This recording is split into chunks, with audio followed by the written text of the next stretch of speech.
To order. It's 6:30 on Wednesday, September 17th. And our first order of business is public comment. We don't have anyone in the room ready to speak to public comment. Is there anyone online? I'm not there yet. Okay, no problem. Or Anna maybe could tell us. Is no one online. There's no one online. Thanks, Anna. All right, well, then we'll move right along to the consent agenda, which is the list of sort of pro forma things that the board votes to approve or accept. Generally non-controversial things, although if any board member wants to pull something off of the consent agenda for further discussion, you're more than welcome to. But it helps us move the meeting along to just move and approve and accept these all as one big package. So that's things like our payroll and our superintendent's report, minutes of previous meetings. And in today's consent agenda, we also have, as a way of sharing with the public, the budget timeline and the board, the timeline we're going to follow for determining the budget for the 2027 school year, fiscal year 2027. So is there a motion to approve the consent agenda? I move to approve the consent agenda. Is there a second?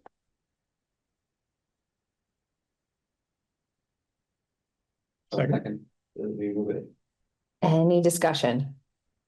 I just was wondering if, Libby, if you would mind talking a little bit about in your report about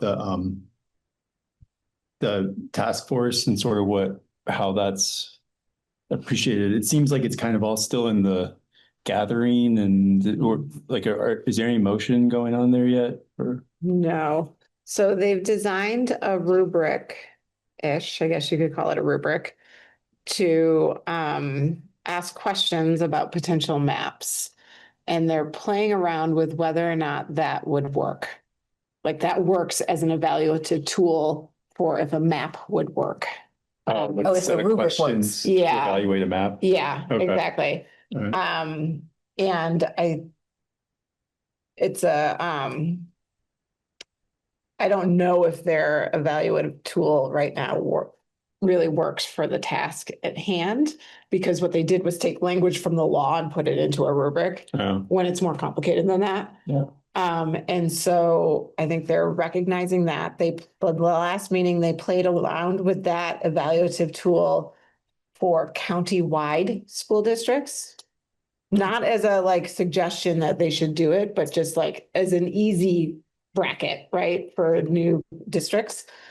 And that led them down several rabbit holes. Okay. Senator Gulick and Representative Granning met with the superintendents of the state on Thursday at our regional meeting in Killington. And they are hearing a lot from people who enjoy and favor school choice right now from public comment, and who favor the supervisory union model of of governance. Why? Because then the adults don't need to change. Because the element of local control is perceived to be saved within a supervisory union for very small places. And Can I just say, for those who are watching at home and don't know supervisory unit, let me see if I can explain it. It's essentially a larger board made up of local boards.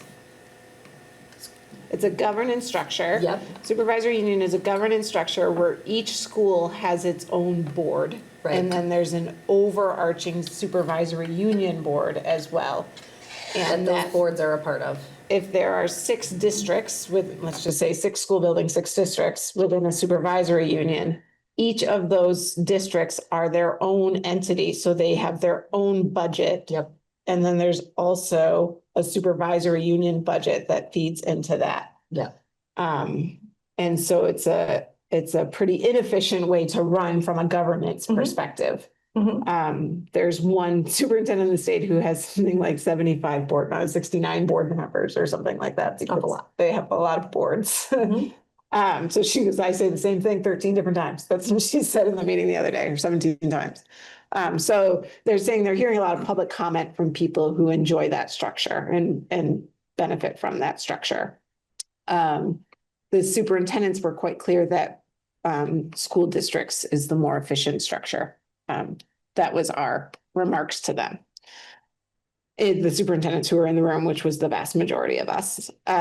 So You mean supervisory districts? Districts, Like yeah. where the supervisory union is the same configuration as a school district?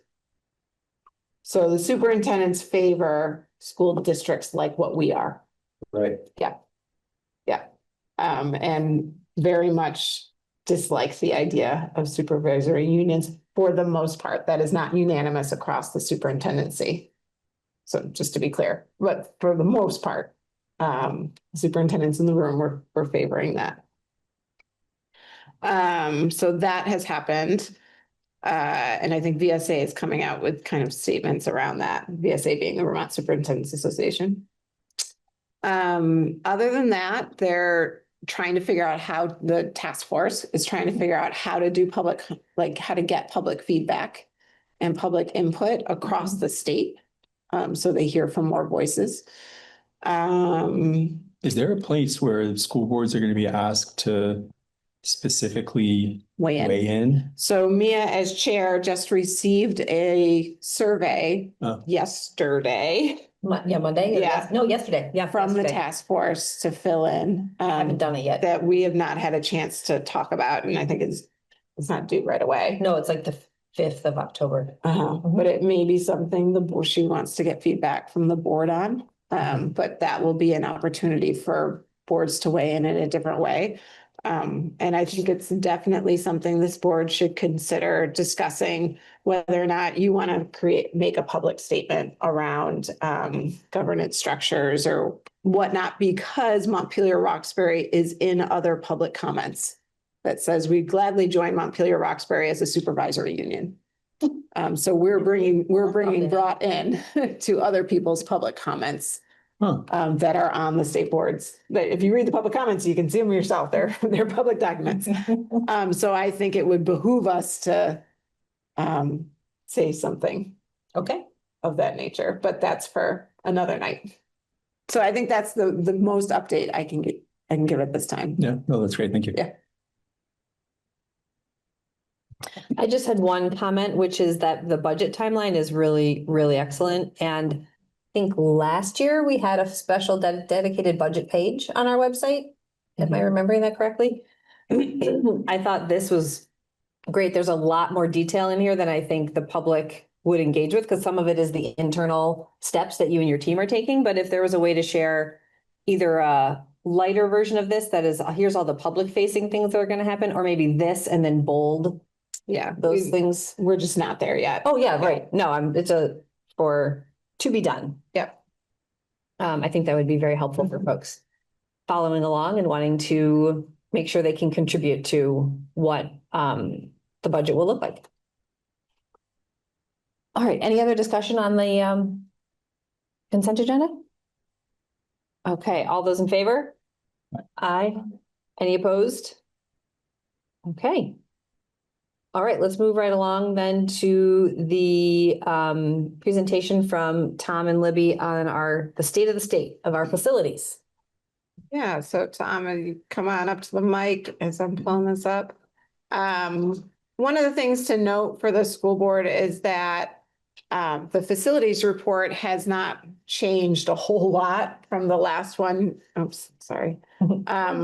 From the last one that the board received last year. We do this yearly around this time. It's helpful as we're starting to think about budget deliberations and that kind of thing. The operations committee has been talking a lot about our capital fund, and we'll bring some information to the board, I think, as part of this conversation. So really what Tom and I put together is very kind of quick and dirty around like what was done over the summer, what's new, and any little highlights that Tom has. But we're not, sometimes we've walked through the whole thing and we don't have plans to do that tonight.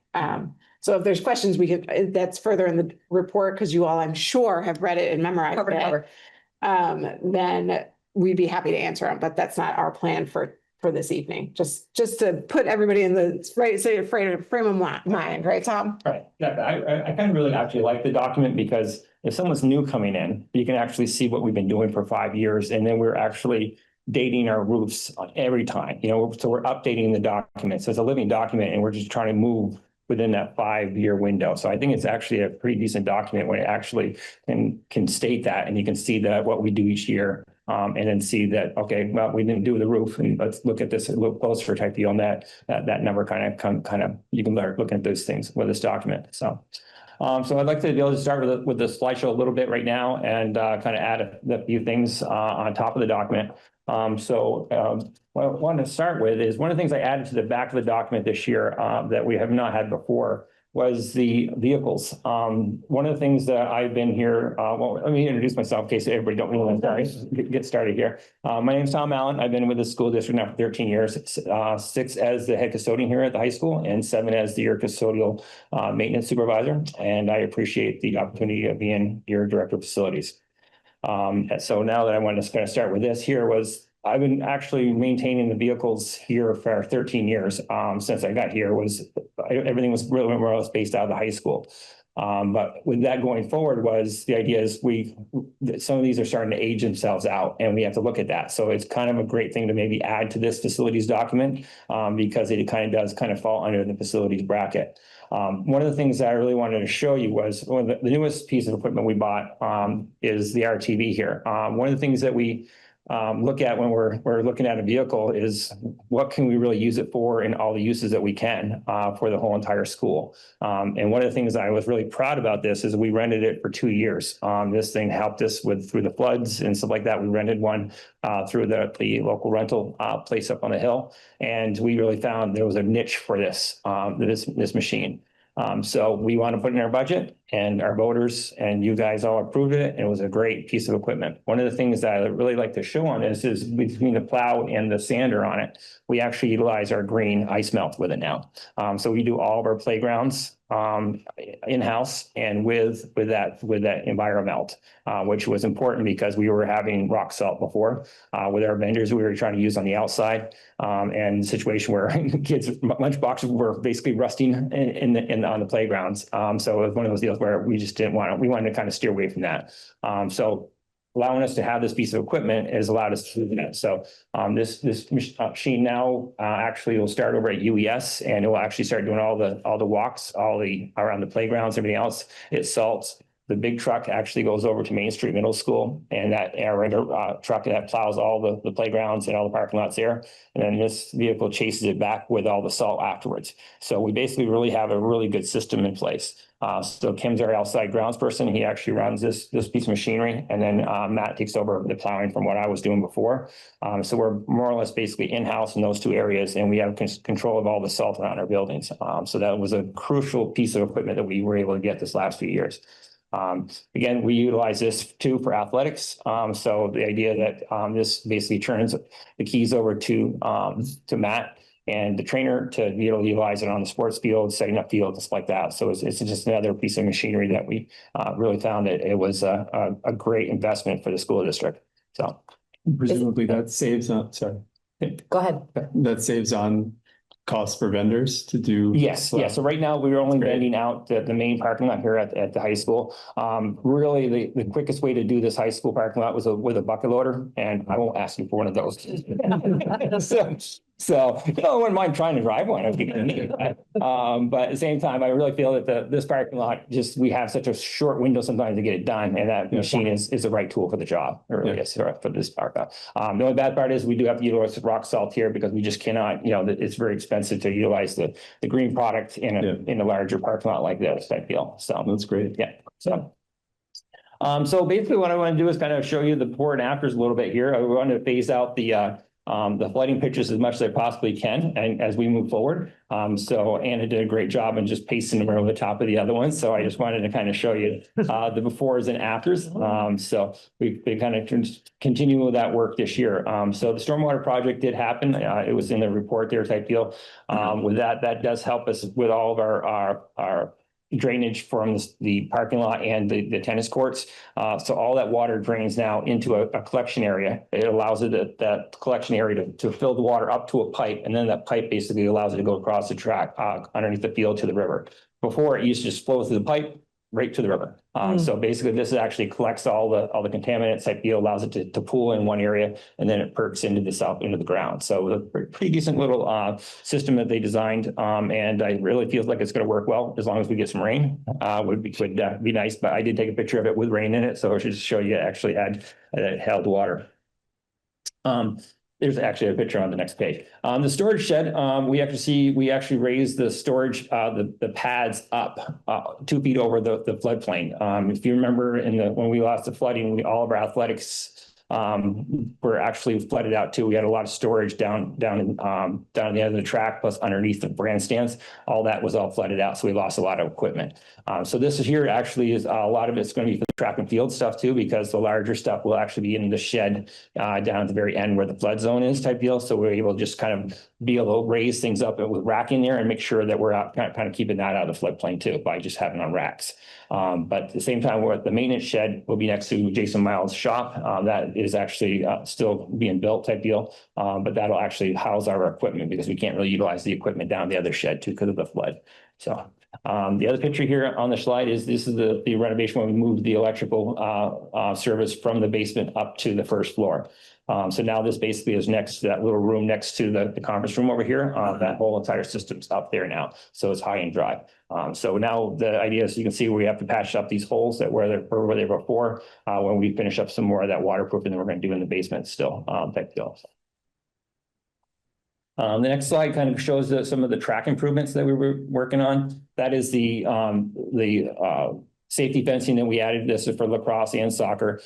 Basically what happens is generally when we're trying to have track and field practice out there in the spring, we have lacrosse balls flying around. So it's a huge safety aspect of being able to allow the kids to be able to run around the track and not get whacked by a ball. At the same time, we do have a pedestrian bike path off the backside of the school here, which it will also protect the pedestrians in our community walking by. So when we lost our softball field, it was an idea to actually make a throwing center. So the picture on the other side there is about the throwing center that we created. So now the kids can basically utilize that space over there for actual practice. So if you were to actually have the throwing center in this other picture here, you would have to remove the nets to be able to actually throw your discus in your shot put. So that really doesn't work well when you're trying to actually have lacrosse practice at the same time. So having an extra a place on its own to have its own throwing area type deal, it's great because I see divots out there where kids are practicing. So they know they can actually come here now and utilize the facility at any time. So. The next slide here is our guidance department here at the high school. We had 2 offices that were very, very dated. We had a lot of the built-ins from the 96, 98, somewhere around. Yeah, was that? The prisoners. Yes, prisoners, yeah. So what we were really seeing was a problem with that was when a family comes in here and they need to meet with a guidance counselor when they first come in here, they were in a cramped area and didn't have really a good meeting place type deal. So by taking those built-ins out, you can see we actually added chair, and we actually have a chair with 4, a table with 4 chairs. So they can actually have a meeting with a family type deal when a new student comes to our district. So that was a great thing. And they loved it too. We just did a great, it all came out really, really well this year. The upgrades right above us in Sam Bromley's room and the Tom Sable's room right above us in the science wing. The flooring up there was in such a really, really bad shape type deal. So it was one of those deals we were that was on the report to try to actually get that replaced. So we actually wound up putting rubber flooring in there. So this is going to kick the can down the road for replacement to about 45 years, to around 50 years with rubber flooring. The other great thing is we used to have to strip and wax this floor upstairs. And what the problem was with that is we used to have outlets in the floor. So guess what happened? We'd have to tape it up and then we'd have everything dripping down in the library. So we just basically stopped that. all those the holes have been filled basically, and there's no outlets in the floors anymore. And then we basically have rubber flooring there, which we will never have to strip and wax again. So the idea, again, that's labor savings. It's also the idea where, the green aspect of the schools, where we're trying our best to basically, when we're actually replacing a finish, that we're replacing a finish that's going to last. So that was it. The other thing in that picture is also the LED lighting. So we're trying to actually utilize When we do a room renovation type, we always try to do LED lighting. The room we're sitting in right now, actually, the LED lighting is sitting over in the closet over here. They didn't have time to get this finished because this actual room was finished there a few years ago with LED lights, and this was the only space that hadn't got LED lights yet. So that is going to basically be done on a weekend because Benoit was a little bit behind on getting the lights done upstairs. At the same time, we also were some got damaged in shipping, so we were waiting on those. The next slide is Main Street Middle School. So these are the two projects we wanted to clean up that were on the ESSER project. So we tried to actually squeeze this into the ESSER and basically just ran out of time and money over there. So basically that was finished up this year. So that was a kitchen window that was it was very, very dark in that kitchen. So we actually added that window. There was already an older layout basically where it was just all boarded up. So we were able to very quickly put that in, and our friends at EF helped us out with that this summer. And then we actually had the rubber flooring over there too. So again, no more waxing in that floor. If you saw the side by side in the actual report, it actually showed that kind of the old VTC that was in there was all bubbling, cracking, and stuff like that type deal. And again, we had to wax it every year. So we actually usually wax it twice a year because of the wear and tear. So that was another great thing about this. No more waxing. So no more stripping, no more waxing. So and that's definitely a direction we try to look at going forward as we go forward. So one of the things that we've been talking about, the board moved fund balance money into the capital fund, or you assigned it to the capital fund. And one of the things that the operations committee, and please, members of the operations committee, since many of you are here tonight, it might be that you're talking to yourselves. I've been talking about is how do we decide what to do with that? But there's more decisions to be made. So our anticipated fund balance it's an unaudited amount. So it's not the official, but it's anticipated. Fund balance for right now is $1,838,721. We did end the year for FY25 in a surplus, so we've added to our fund balance. Our policy states 2% of the budget, which is approximately, you can see there, 652,000. We have kind of come to an agreement that we want to be working around the 4 to 5% of our budget. So that equals 1.3 there, you can see the number. So our proposal would be to assign another 600,000 to the capital fund balance. That's not a decision to be made today, but it's our proposal to the board to start thinking about and have a discussion at a later date.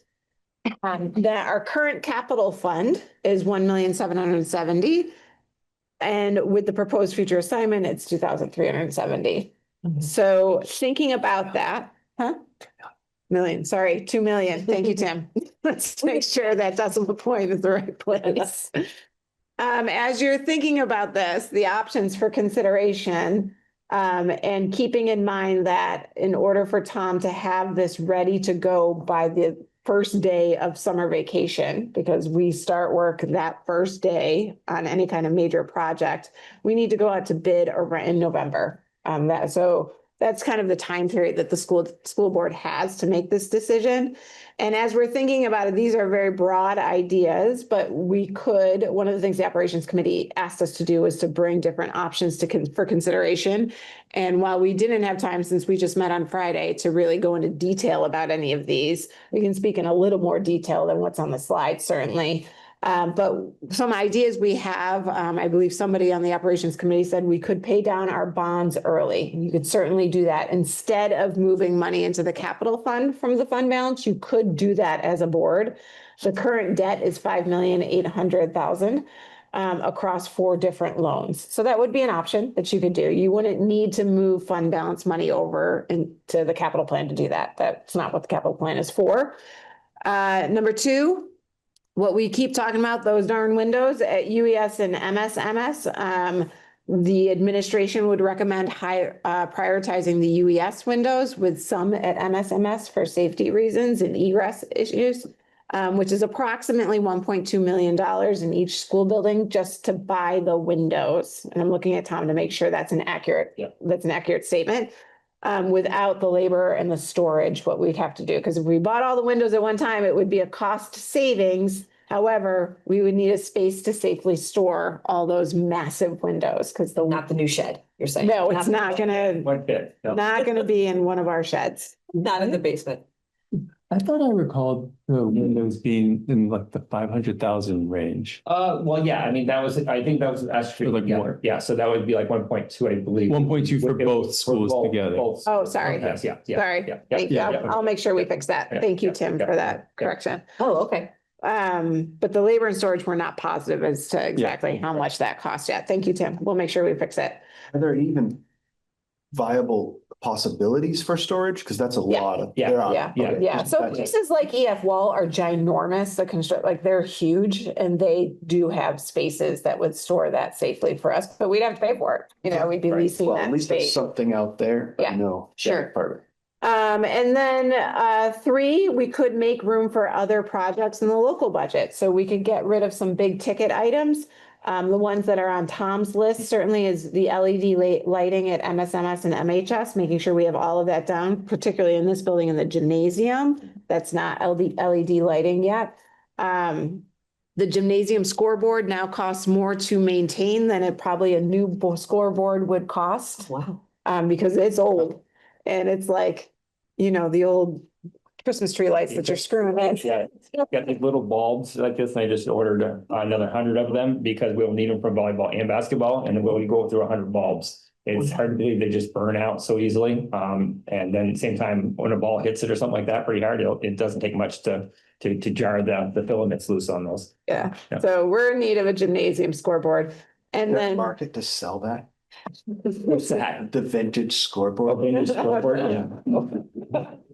And then boiler pump replacement at UES, which I can talk about scoreboards Mhm. all day and night, but I can't talk about boiler pump replacement.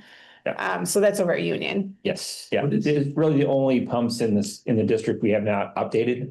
You know, the district heat went in over there a few years back, years I feel. We use the existing pumps, but the idea that the pumps been updated here at high school and they were all updated at Main Street Middle School when the new boiler was put in over there 10 years ago. So it was one of those situations where if that is one of the issues where if we didn't have the ground boss pumps put in like the high school, we would get the efficiency of that building, electrical wise and stuff like that. And just the idea that those pumps they do die. And it's like, I'd rather have a ground boss, they're just so much better of a pump. So, yeah.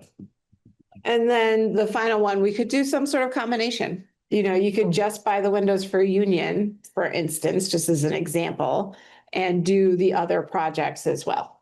So you could buy less windows, and make room for some of our other projects that we could fit in. So that's just kind of food for thought for the school board. If we were going to move money into the capital fund, that is what I think Tom and I have come to the agreement that we would focus on. Or the board could decide to pay down bonds early, in which case I would want our new Chief Financial Officer, Mike, to come in to talk about the pros and cons of that action before Definitely. making that move, considering the new law in place. I think that has a lot of impact on it. On number 3, is that saying that those items which normally would be paid in our local budget, we might move them over to the capital fund? Yeah, they're big ticket items, but right now, our plan is to put them into the local budget. Sort of like the a vehicle that you showed us on the first, Right. Yes, those photos. yes. We're in the local budget last year in order for us to buy that vehicle. So it might be that we do it over time, those three things are pretty big ticket items and they're one-time costs. So we could do it over time, over 3 years, put one in the budget each year, or we could increase the facilities budget and do it in 1 year, there's options that we haven't really thought out yet, but those projects would be typically in the local budget. Yes, that's an interesting option to me because it could be a really challenging budget year. Mhm. So we should keep that one in mind. So this is a good time to ask any clarifying questions like that one, like what Jake was asking. We're obviously not making a decision tonight. And in fact, the next piece of the conversation we'll have is how and whether or not to do any kind of community engagement process in order to help us make a decision about what to do with these funds. Are you just fixing it? And then, okay, great, because we can bring it back up once. But I have a few questions, but I also want to just see if anyone else has other clarifying questions about the report itself. We could also, if there's anything that you read in the report that you want to follow up with Tom and Libby on now, this is a good time. Or about those 4 options. A comment, not a question, but I'm happy to go whenever you want to. Yeah, go ahead.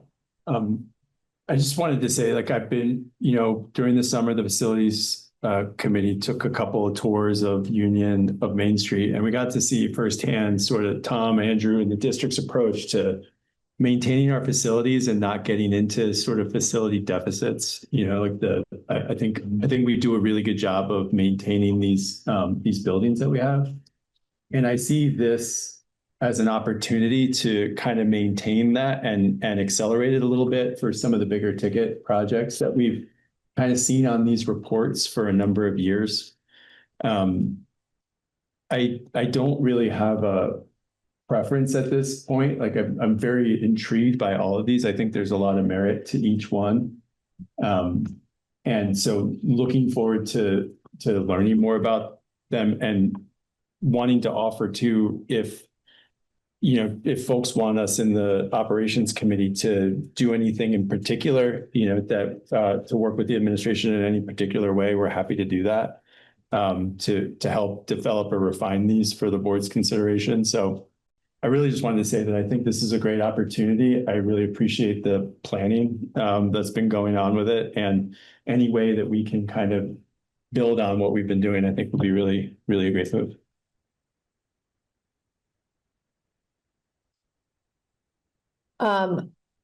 So my questions are in option number 1, is that thinking about just that new money that's in the fund balance, the 600,000 from the surplus from last year, is that what we're thinking we would use to spend down, or would we unassign? Totally up to the board. Okay, so it's really just in general, this is one thing you could do. You one thing have the some board. balance to play with, and how are you going to do it? Okay, Because And- anything the board encumbers, they can unencumber if we haven't We've- spent it yet. right, Yeah. right. Me, if I could just clarify, I think the surplus from last year was 170.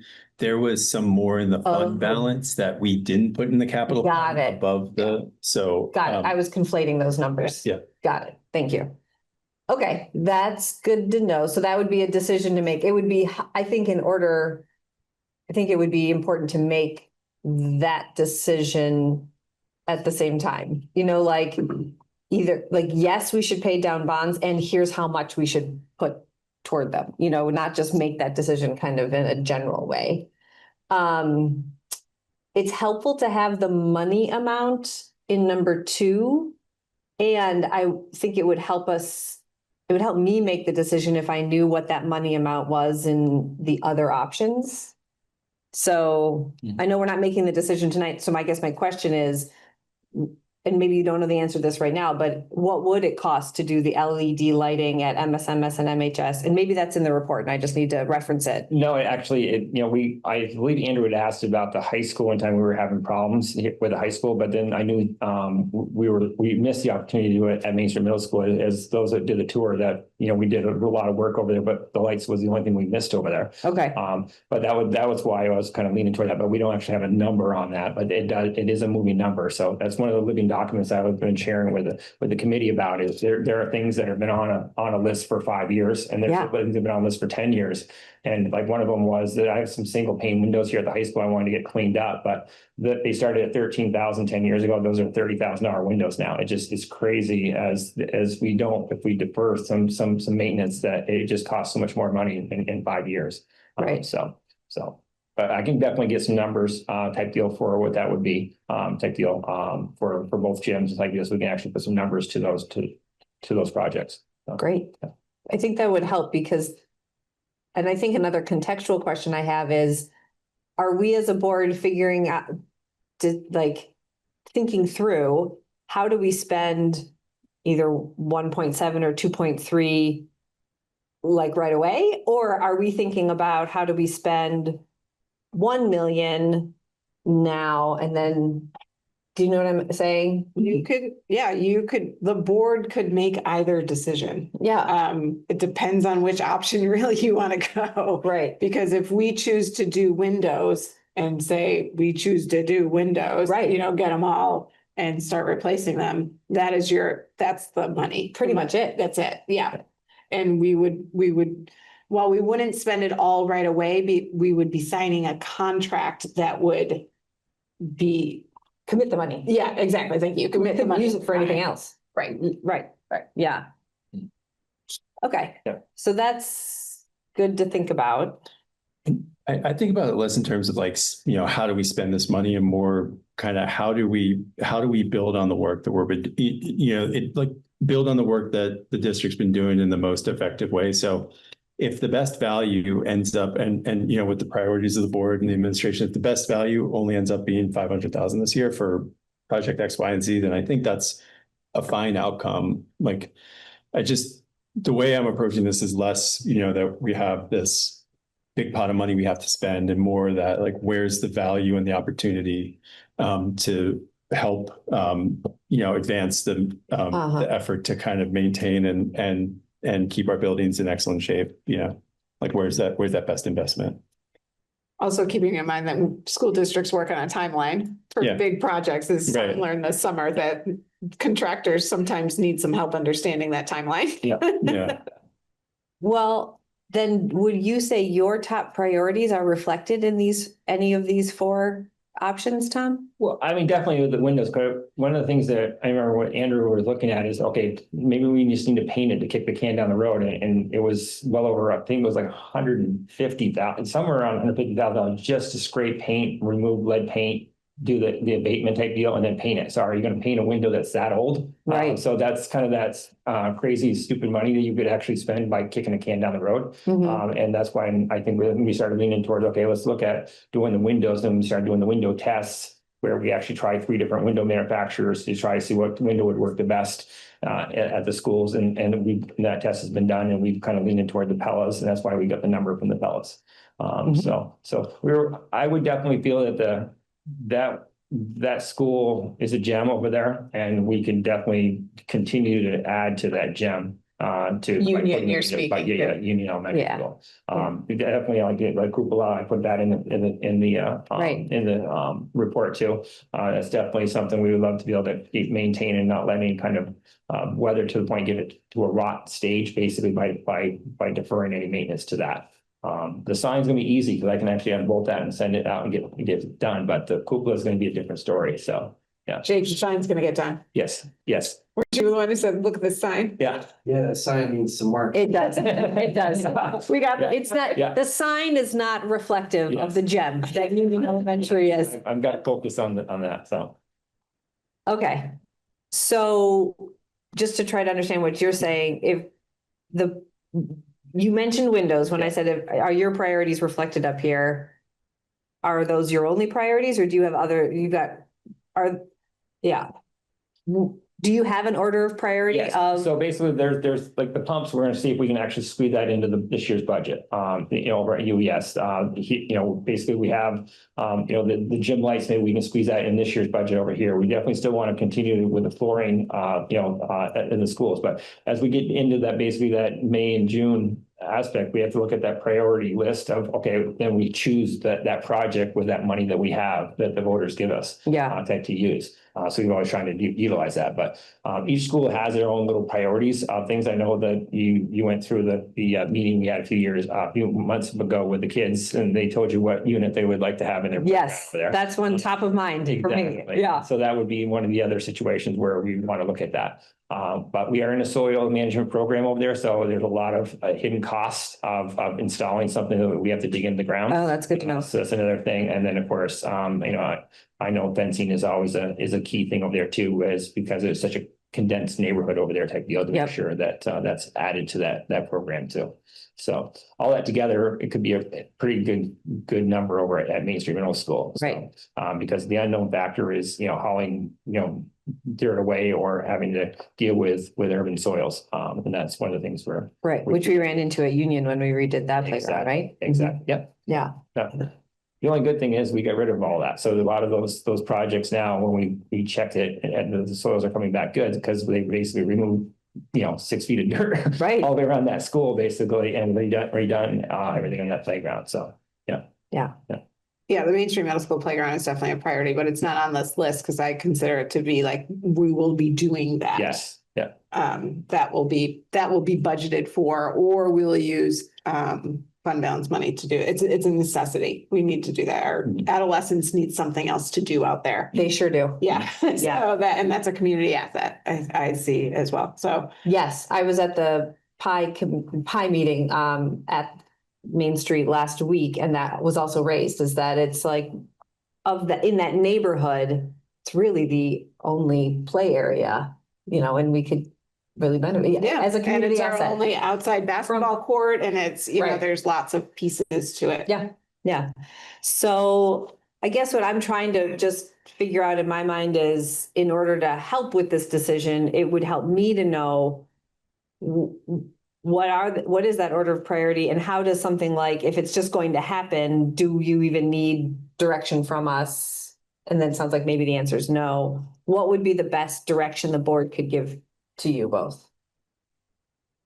I think one of the dilemmas that I've certainly talked about with the operations committee, I know I've talked with you as well, Mia, is that we're considering a lot of money. And it's money that the taxpayers have given us over time that we either serendipitously or pandemic or whatever has grown. And we're in a very good spot with that.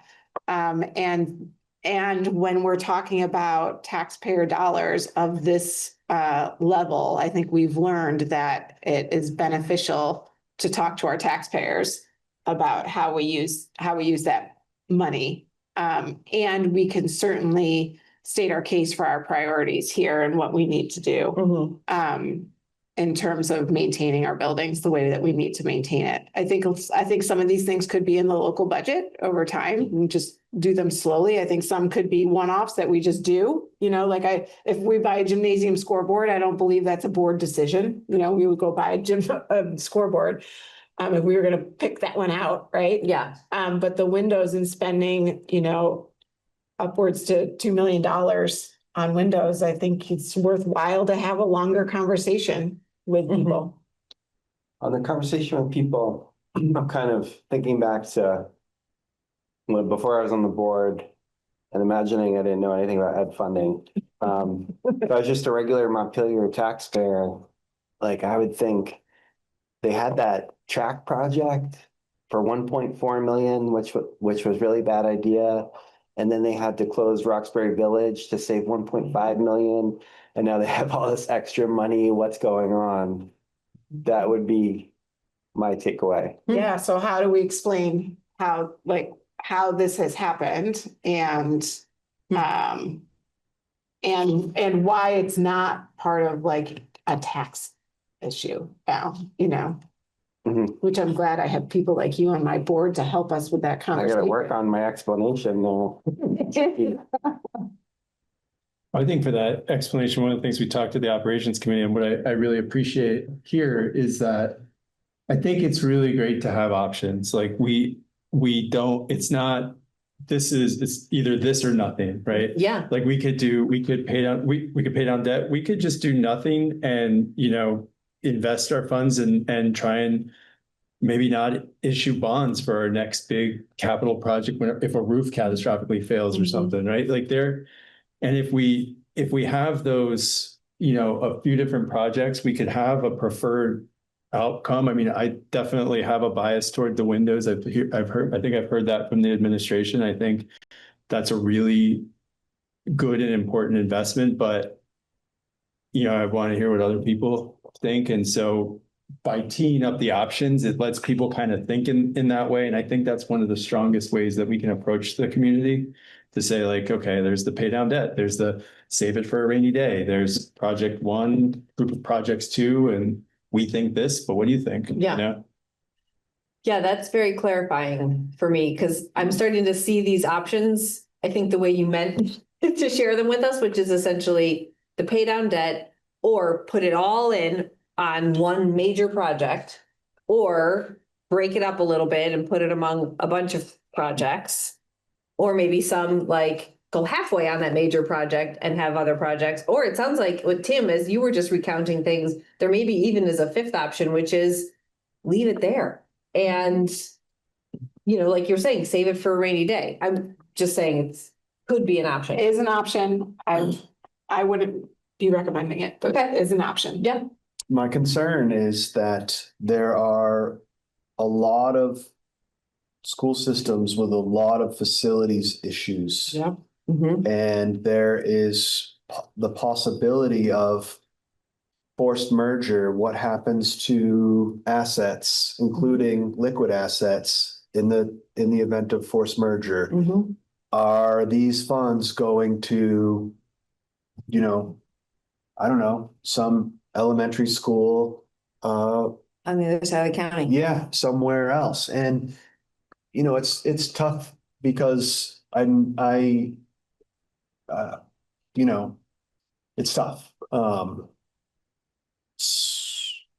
It's just that elementary school right now is likely to be utilized for the foreseeable future. The question of MSMS, there is a question of what might happen, you know, in the event of forced merger. There have been a variety of things that have been suggested over the years.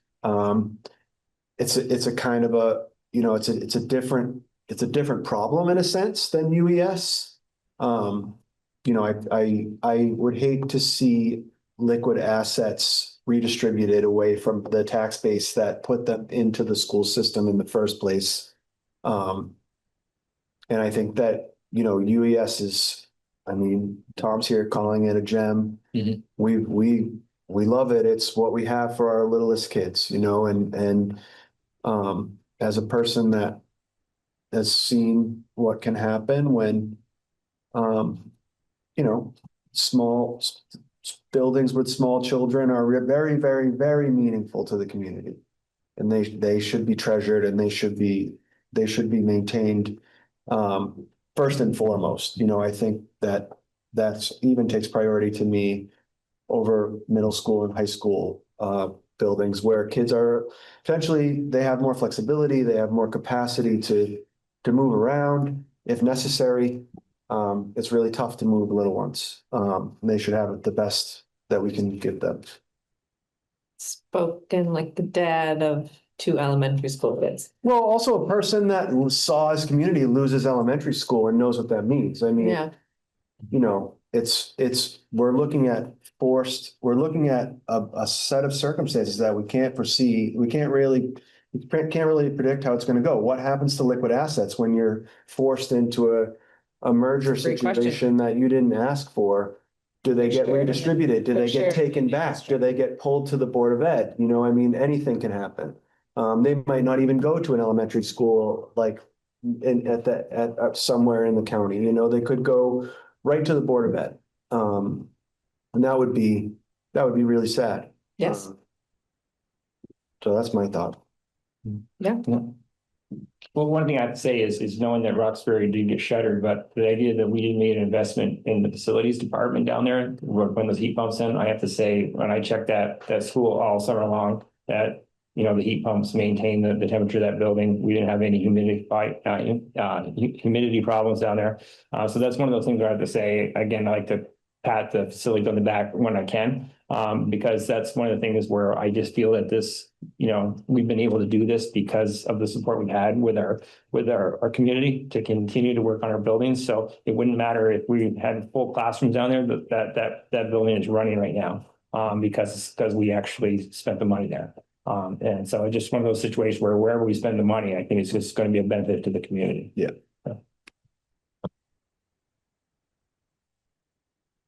Sam, Casey, any questions on facilities or on these potential options? What we could be considering doing with our money? I do have one question about the windows.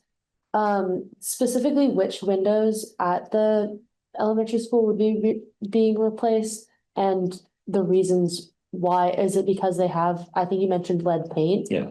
Is Yeah, it because of the lead paint, or is it because they're made of wood? I think that was also mentioned, Mhm. and are in danger of rotting. Yes, yeah, they're very old windows. There's a lifespan of any window in any home or any building. So they've done their job over there, but at the same time, being able to get the abatement aspect of getting the lead paint off at the same time, that's a win-win. That's what we always do here whenever we're redoing flooring. In an old school, any of our schools would have the 9x9 tile. We actually remove all the asbestos masking at the same time when that gets done. So it'd be the same situation when we're actually doing a project. We're actually getting rid of the lead paint at the same time. So we are actually with the early child care over there. We actually have a program. We have to inspect the courtyard area every week and look for paint chips. So to make sure that nobody is finding a paint chip and deciding, oh, what is this and type of deal. So it's one of those situations where it is a safety aspect that we'd be also fixing at the same time. They're original, right? What's that? The vast majority of Yes. those are Yeah, the original. original. Yeah. They're 1939. Yeah.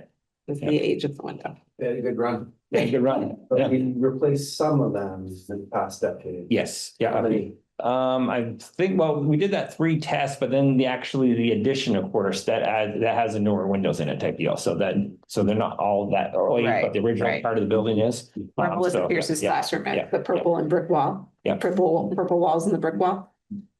And the suite of offices and the upstairs. That's where the new windows are. That's the new stuff. That's the newer side of the Newer building, side, yeah, yes. where the cafeteria is, because the cafeteria used to be in the gym. The tables used to pull out of the wall there. Okay. Yeah. Are those Pella windows?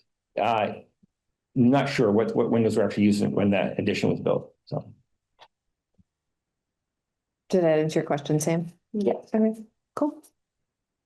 Any And at other? the middle school, some windows don't work under some conditions. Right, well, that's what I was dealing with, Libby. I went to 3 windows and I failed.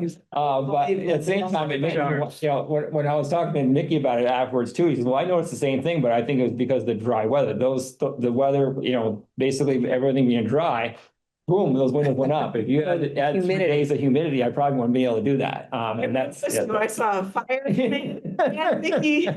Well, trying to work those windows and they couldn't. I promise you. I It's witnessed like, it. what have I been worried about? Exactly. Oh, yeah. I told Mickey, I said, I guess you should have shown me which one you had the worst trouble with because I went over to all 3 of them right up. I'm like, oh, God. So, yeah. That's funny. Yeah. But it is a kind of a safety aspect too. That was the biggest thing. I mean, they're just, yeah. Just, Yeah. All right. Any other questions about the facilities report or the options? Okay. Well, then the other discussion we wanted to have tonight is we have these options and we have the state of where our facilities are that the administration has presented to us. And the question is, should we engage in an intentional community engagement process in order to get input to make a decision between these different options? And so a little over a year ago, we drafted or sort of designed a process that we then actually tested out in making the decision about whether or not we had an educational use for RVS once we were no longer having the elementary school students of Roxbury educated there. So last fall into November, I don't remember the exact dates. This board and the community might recall we did a series of different community engagement steps, like a survey, and we held a community forum in Roxbury. And that was all through using this process that we had designed in the summer and basically trying it out through figuring out how to make that decision. So my suggestion for tonight is to start with the sort of like pre-questions that we should answer as a board to help us determine whether or not it makes sense to enter a community process. So I made up a few slides to help us walk through those questions. And Libby's gonna bring them up for me.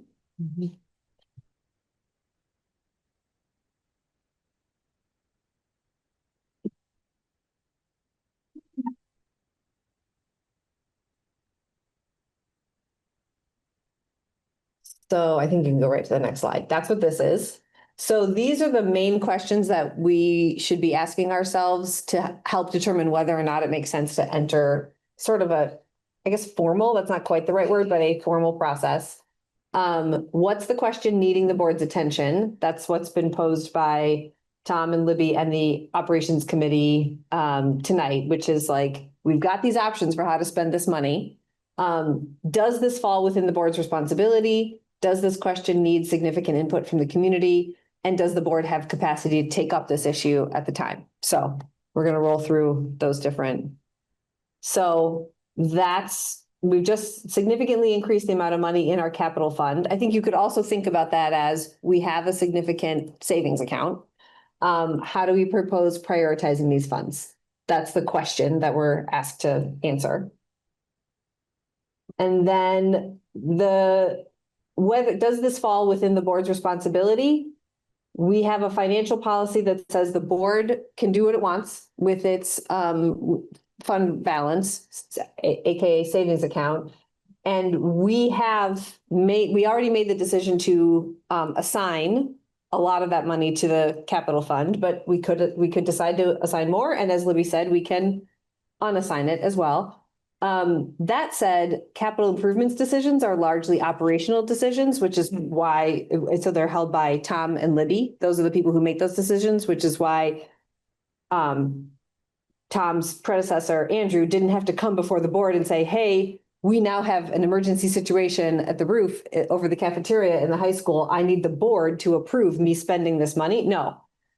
Tom, before it was Andrew, now it's Tom and Libby together can just say, we're going to spend that money. So in this sense, it's a little bit of a gray area because they're coming to us and saying, hey, we could use some advice on, because this is, as Libby was saying, a significant amount of taxpayer money. We'd like the board to weigh in on this. But ultimately, the final decision when it comes to like which projects are going to get the funds, that's going to live with Libby and Tom. And what we could do is set up some guidelines and priority direction for the administration in order to kind of give them that guidance, but then leave the, like I said, final decision up to them. Does anybody have any questions about that or anything? Because that does not make any sense to me. I'm definitely, Sam, please fire away. This is meeting number 1 for you, so we're moving kind of quick here. Okay, great. So the blue dots are kind of like your answers to these questions? Yeah, kind of like following a thought process. Okay. Yeah. Do you have a dot to add? I'm not on this one, I don't think. Okay. Great. Okay. Yeah. So there's no answer to this question. I have an opinion on this, but this is where I'd like to hear what other board members think. In order to answer this question, should we get significant input from the community? My blue dot or blue rectangle would be no. I don't think it would add value. And for the reason that I said before, I think the whole issue of what's going on with money could be hyper confusing. And also, make community members wonder, well, why don't they just lower our taxes? So I do think there's times when community involvement is valuable, but on this one, like you said in a prior slide, it's like really the administration's decision, and we're like sort of in a gray area of advisory. So imagine expanding that massive gray area to the community would be quite a gray triangle. So I say no. Right?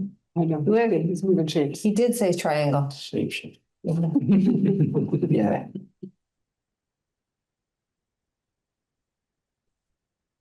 I think in between. I think Jake makes really good points. I think it's probably, it would be a good discussion at the board level to have the sort of, do we think it's prudent to spend money on, a big investment, pay down some debt, hold off? I think that's a really good conversation to have at the board level. With respect to the projects, totally agree that that's an administration decision, but I also would think that maybe some engagement with the like caregiver communities that experience the schools a lot, and so like, and we have the councils, so we have a really good venue to sort of say, we're thinking this looks like, would be a good investment. What are we not thinking about? And that could help refine maybe option 3 in the, whatever that one was, like a bunch of different projects. That was like moving things over that we were intending to spend. Yeah, out of our local budget. maybe folks are thinking that there's something that's a real priority in a specific school that we're not thinking about. So I think some engagement there would be useful to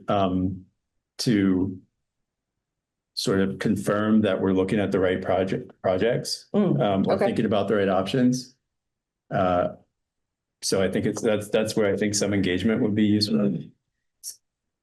So if I can restate what I think I heard you say is the decision of whether or not to like put it away for a rainy day or save it or pay down some debt or determine whether or not to do some projects with it is more at the board level. But if we were to go with projects, then we could send here's what we're thinking out to the community to say, what have we not thought of? I'd maybe flip the order. Uh-huh. I would say maybe touch base with the caregiver councils to say, we have the opportunity to some investments into our facilities. I see. We're thinking windows are a good idea. Is there anything that is really an issue that's popping at the schools that might be a better use? We've missed. And then we can think about that with Tom and Libby and everyone, kind of chew on that for a little bit and then see if that changes the calculus. And yeah, that's what I was thinking.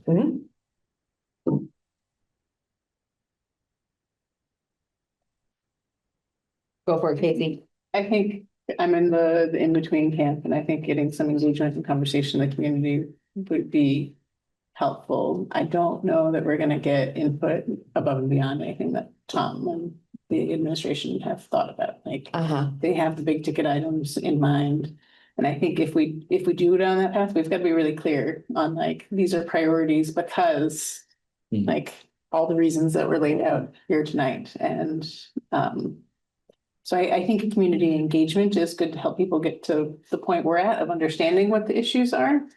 And having some perspective for what their input can be on it. Because if you ask people for projects, you're going to get a slew of projects that everyone has their own little pet project. Yeah.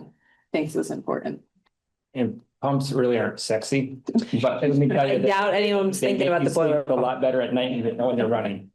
Yeah. So, yeah. So there's heat going in your building. So it is one of those situations where it's those little projects like, oh, why you want to put in pumps? Well, it is a situation like that. It's your heating. Yeah. So yeah. It's the same thing on windows. Yeah. Exactly. I bet our buildings would look like when you really look at those windows, they're pretty bad. Right.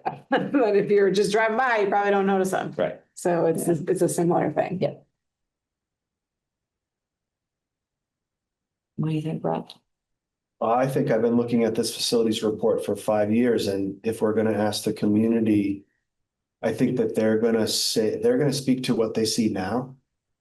This is the 10,000 foot view that we've been looking at. It's been developing for 5 years and longer. And so I think what the community is going to say is, it's going to say playground, and it's going to say things that I think maybe should be in the regular budget, not necessarily the big investment things, that are really like, we've been looking at this for a long time. These are major investments that we haven't made in 5 years since I've been here. And so that's kind of how I think about it. I think that like when it comes to major investments, I have to trust the administration. I've been looking at the same report for 5 years. It's been, the same things have been on that report. Yeah.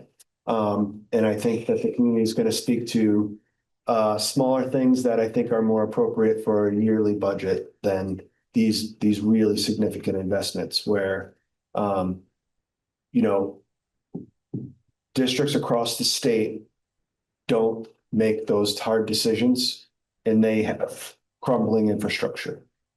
Because when you look at if somebody's, you know, that's just what happens. That's what happens on a yearly basis. They say, don't do it now. And people have crumbling schools all over the state, because if you're looking at this year's tax bill, it's going to be no.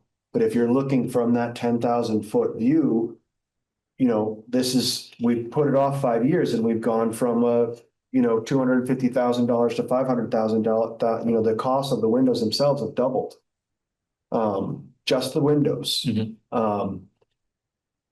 So it's, you know, for me, big decisions need to be made by the people that are in these positions. And like it or not, we're all elected to these positions to make decisions, whether people agree with them or not. And you know, that's kind of how I think about it. I feel like I'm here to do what I think is best, and the people that put me here don't like it, they should vote for someone else. So would you, if you were to make the decision, would you say, I'm just coming back to that, I'm curious about that point you made about having like smaller things versus big investment things on the list. Why not, since we have this significant amount of money, why not try get a whole slew of those smaller things done? Because Just as another option, it's another angle of looking at it, I guess. Because that's not going to help the long-term health of the building. Because the cost of the major investment for the windows is just going to double in 5 years. Maybe it won't be that fast because we've had a really crazy economic situation in the last 5 years, but the big investments just get bigger. You know, it just gets harder to do it, and it's easy to replace it's easy to replace an outlet. It's harder to replace the entire board, the whole board, the whole system. You know, I mean, you can put an outlet with a USB slot in it, and you can still have that black cloth around your wire behind it. And like the big investment should be made. You can make it look nice, but it's not necessarily going to last over the long term. So to answer this particular question, I can trying to figure out which one you're saying, no or yes, don't go to the community or don't get input from the community. No, I think the community is good for what this budget is, not big investments with the capital fund. Gotcha. Kind of. Wait, why'd you say kind of? That's what I think that's what I think. I mean, yeah, I think that, you know, we show up. And, you know, we show up, and I think that that hard decisions are what we show up for.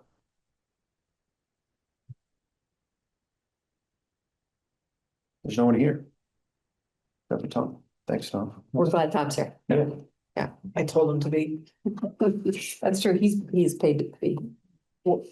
I mean, people have a knee-jerk reaction to dollars, and that's what happens. But when you're looking at the same report for 5 years, telling you the same thing, and during that time the cost has doubled, that tells me that big decisions need to be made by people willing to make big decisions. I definitely appreciate that perspective. And I appreciate you saying what you said, Jake, because I hadn't thought of that.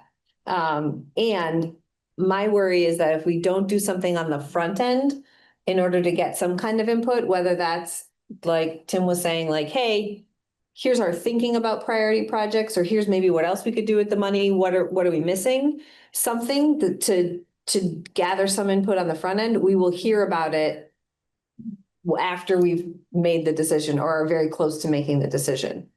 At which point maybe we've already committed, you know, if the decision that we make is let's go all in on this big infrastructure investment of repairing windows. I'm just saying hypothetically, let's say that's the decision we as a board make, and give that guidance to our administrators, and they go and sign a contract to spend $1 million+ on windows, and then we hear from the community. I mean, that could happen. And maybe we just then deal with Yeah, they could vote for someone else. That's deal- just like, deal with it. I wouldn't be right. Yeah.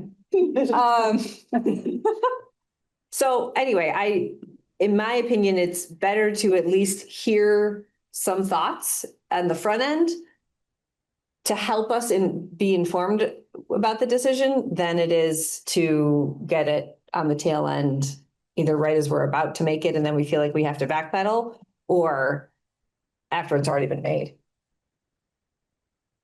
Yeah, I think. But I see Sam is ready to chime in. I do have a question. Do you think it would be better to hear community input before we've even narrowed down to one of the 4 options? Or do you think it's after we've narrowed down, okay, we're doing one of these 4 options? Like, I guess if we're investing in bonds or something, we wouldn't really need community input, but if we are deciding to choose different projects, if we do decide to do the projects, would we then ask the community for input? Good question. I think it's before we narrow down the options. That's my opinion. I think it helps us determine which of the options to go toward. That's just my opinion. Okay. I think it's like that. I actually like going out and being candid. If the working consensus is windows, I think kind of saying that that's the working consensus, but there's some other options that, so it's not just like pie in the sky, what's your favorite? Everyone gets a pony kind of thinking. It's more sort of, the thinking is the windows are probably the best investment, but there are these other, the other choices that, that Tom made, like you can kind of do a 1-pager. And that's why I think these caregiver councils are a good venue for this, because it's kind of organized. You can get there. It's people that are highly engaged, and you can have that conversation, be candid with them, and just kind of get a gut check and say, does this feel like a good idea? Is there anything we're not thinking about? And I think like open-ended surveys are probably not the way to go here. But so if it's that kind of targeted thing, then when we may make this decision months down the road, it kind of comes back and we can say, well, we did talk to folks. We put our thinking out there. We tested it with folks who are engaged in it. And, we all thought it was a good idea. So I think it helps us explain if we just kind of have a little bit of that discussion on the front end. I do think one of the challenges of the caregiver council, while I like that idea, is that they are parents or caregivers. And it's a limited number of them.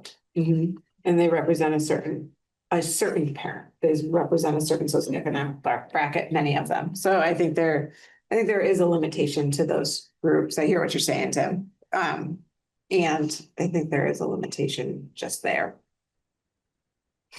I mean, if there's another group, I'd be open for it. It's sort of trying to get a middle ground, like something between like full on surveys and walking down the street talking to everyone you meet versus,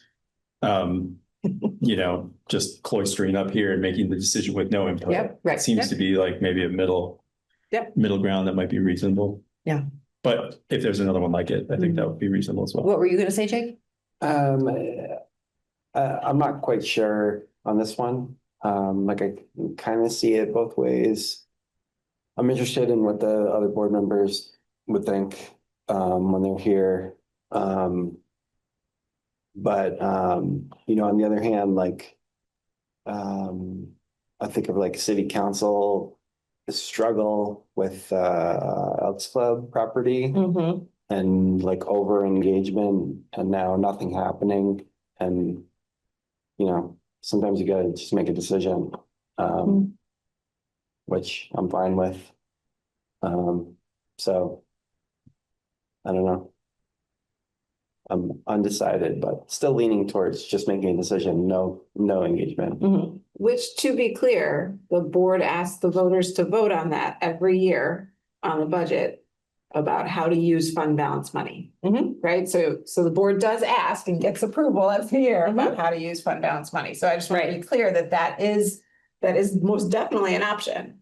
I think Yeah. it's more of a political correctness or community engagement piece than, Political strategy. Yeah. than what the board is allowable to do. I just want to make sure that's clear for everybody. Where do we ask them what to do with fund balance money? That's the second question. It Okay. says like, oh, what's the wording on that one? I don't know exactly what the wording is, but Is it it's just about- something of, do I approve that the elected school board officials can determine use of fund balance? Surplus fund. Surplus funds, or Yeah. something like that, yeah, Oh, and probably people say yes. Yeah. every year, yeah. Yes. Even when the budget fails. Uh-huh. Even when they're very mad about the track. What's wild is, I mean, like the fund balance, our fund balance is state education fund money.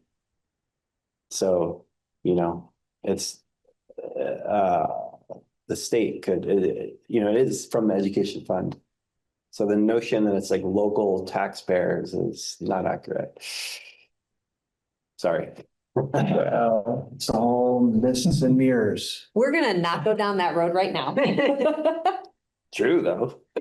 I'm not disputing it. I'm just saying that's not what we're talking about right now. And I don't want to get us too far off track.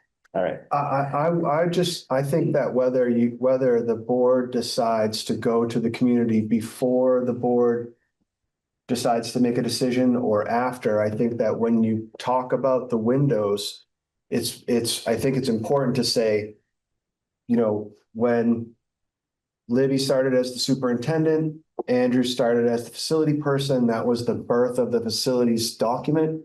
At that time, the windows were identified as a need. This was the cost of replacement in 2020. This was the cost of replacement in 2021, and so on, year after year after year, and seeing how that cost has changed, because I think that whether you're going before or you're making a decision and you're going after and you're justifying that decision, I think that most reasonable people seeing that cost of inflation are gonna see some urgency in watching that and sort of stopping that bleeding, which is essentially, unless you're gonna never do it, you're bleeding money every year you don't make that decision. Solid point. Yeah. So I'm hearing it's mixed. There are some who feel like we could go out and get a little bit of community input, and there are some who feel like it's not all that necessary. Okay.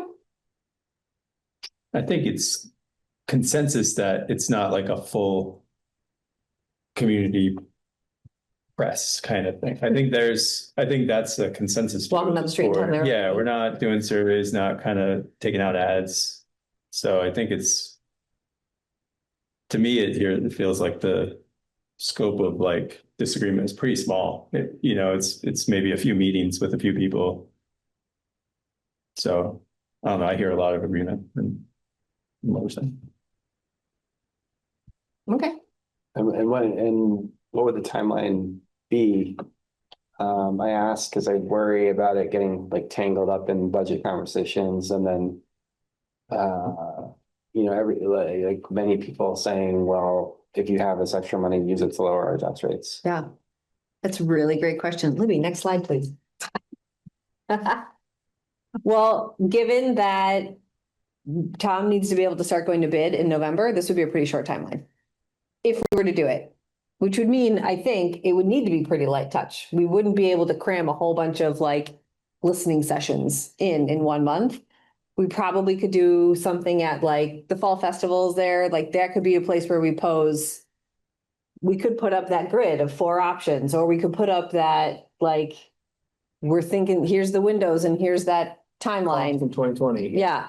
So we haven't decided, like, nobody's gone down that path of like what that all looks like, because we needed to know from the board whether or not it made sense to do this in the first place. But those are just some things that we could do at something like the fall festival, or in the caregiver council meetings, or is what I'm saying.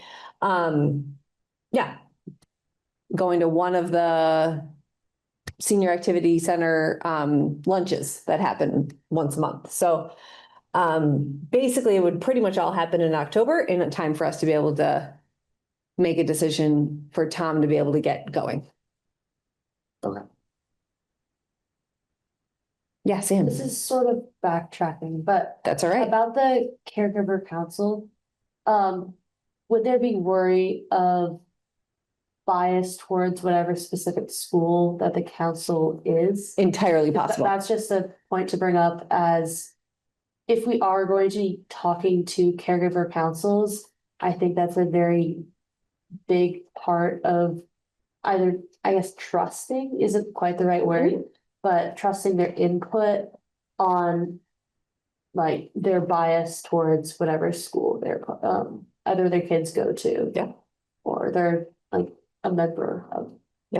I think that's a really good point, Sam, and I'm gonna continue it and grow on that point of the bias goes beyond just caregiver council in the terms of there are members of our community who firmly believe Main Street Middle School is a crumbling building, which it is not. And I'm gonna look to my expert here. It's a beautiful building. And also there's some, I mean, it might not be biased, but there's a reality that this building lives in a floodplain. Right, so, and there's a reality that both buildings, Main Street Middle School and Montpelier High School, have children in them now, right? Who live and breathe in this environment, so we need to continue to take care of the buildings that we have kids in. So it's like that bias piece, that bias word will, like, I just want to expand that a bit as well. Anyone we're gonna ask. Yeah, and so I think it's a matter of just recognizing that and making sure that our breadth, if we go about this, is wide enough that you have enough of a, I guess, like sample size to be able to say, so that there's not too much, the outliers aren't able to overweigh one thing, and then all of a sudden we end up with a $2 million playground at the middle school. So that's gonna happen, but that, So much soil we gotta move. that's a good point. So the meetings that my ears have been smoking, I'm like, oh my goodness, it's like this, so, yeah. Yeah. I think that bias is good. I mean, that's what I'd want to hear. Like, honestly, if we're thinking like the right investments here, I'd want to hear what we're not thinking about at the other schools, right? Mhm. And then we put it in the mix when we think about it and say, no, it's still what we thought, or maybe that was a great idea, So I think the bias is like actually helpful because we can contextualize it. I think my point of bringing up the bias was how much are we going to let the input from the caregiver councils make the decision, because the student's not gonna be made for the board, but is it going to have a big sway over like at least which school we're going to give the money to? Right. Yeah, and we haven't gotten that far to decide yet. I mean, I think what I'm hearing tonight is that that's one sort of stakeholder group that we could include in all of this, but then we can also branch it out to include many more stakeholders as well. Great. Any other final thoughts? Okay. Let's move on then. And there's not really there, we'll move forward on this piece by piece. We'll bring it up, I think, at the next meeting to help us prepare for if we're going to have big questions for the community. The fall festival is the Saturday following our next meeting. So we'll want to know whether or not we want to be asking questions at the fall festival. But we don't have to make any of these decisions tonight. So we can move on to the next agenda item, which is. And I'll just say, if there's anything we could do, I'm not sure what we landed on for when the operations committee meets, if Okay. it's the first Friday, or we kind of been going back and forth. I don't know where the next one is, but we'll talk. But if it's beforehand and you want to talk to Libby and Tom, and if there's things that you think could be useful coming out of that group. Thank you. Yeah, I think that would be good. Yeah. Yeah, thanks. All right. Now is when we take up the monitoring reports of our policies. So Sam, this might not be something you're familiar with yet. We have the board, as you know, has many policies that govern how the district operates. And with each board meeting, we take just a maybe a couple or a few of them, and Libby presents a monitoring report to tell us whether or not we're in compliance with our own policies. So that allows us to monitor every single policy once a year, right? That's the schedule that we're on. Yes. So tonight we are looking at policy, not the policy itself, but whether the monitoring report for A23, A24, and FM 101. There we have another radio dial. Budget ones. Number on the radio dial. And these, similar to the consent agenda, we can take them together all as one package. And then if a board member has one they want to pull for discussion, they can do that. Tom, thank you so much. Thank you. Have a good night. So is there any board member who'd like to move these policy monitoring reports? So moved. Is there a second? Okay. Thank you. Any discussion? All right, all those in favor? Aye. Any opposed? All right. They're approved. I think that's it. I don't think we added anything to the agenda, so. I have a question. Uh-oh. Jake? What is this that you're saying about another hard budget year? Oh, Yeah, should be bad. Yes, the answer is There's yes. a big lot. I thought it would be like not as dramatic because The governor and the legislature chose to use one-time fund surplus to buy down taxes, which puts a deficit into the education fund. so when we get the dollar yield number, it's gonna not be a good number? Is that essentially how that, what impact that could have? I'm asking. That will be the biggest impact of it. Yeah, and so this letter will come out on December 1st that I haven't, written yet. done any work on it, but it'll probably say something like the average tax, but education property tax bill is gonna go up by like 10-ish% next year. And then everyone will start freaking out. But part of the reason is because they used all this fund balance that they had in their education fund and general fund to artificially lower the tax rate. Which is our answer for why we wouldn't do that, right? Which is something we stopped doing last year, which we're very happy about. Yeah, I mean, that's, you don't want to use one-time money to pay for ongoing expenses. Right. But that's what happened. And 118, they used, I don't know, 118 million, that's a lot. That's a So lot of money. now you have to make up for that, which is what would have happened in FY 26, and you're gonna have similar for FY 27. So that's like, $236 million-ish of property tax increase. And we Does haven't that even make- started crafting a budget yet. Nope. Does that put more pressure on the consolidation, or does that take energy away from consolidation? I think it'll make people feel urgent about doing something. Different, right? And they Yeah. don't have many solutions besides consolidation idea. Which isn't really gonna change much, but. But the consolidation wouldn't even happen until FY 29. Right. So I don't know what you do in the meantime. More one-time money accrues. That seems like That's a good strategy. viable option. Sam, did you have a question? No. Oh, I thought you were raising your hand. Okay.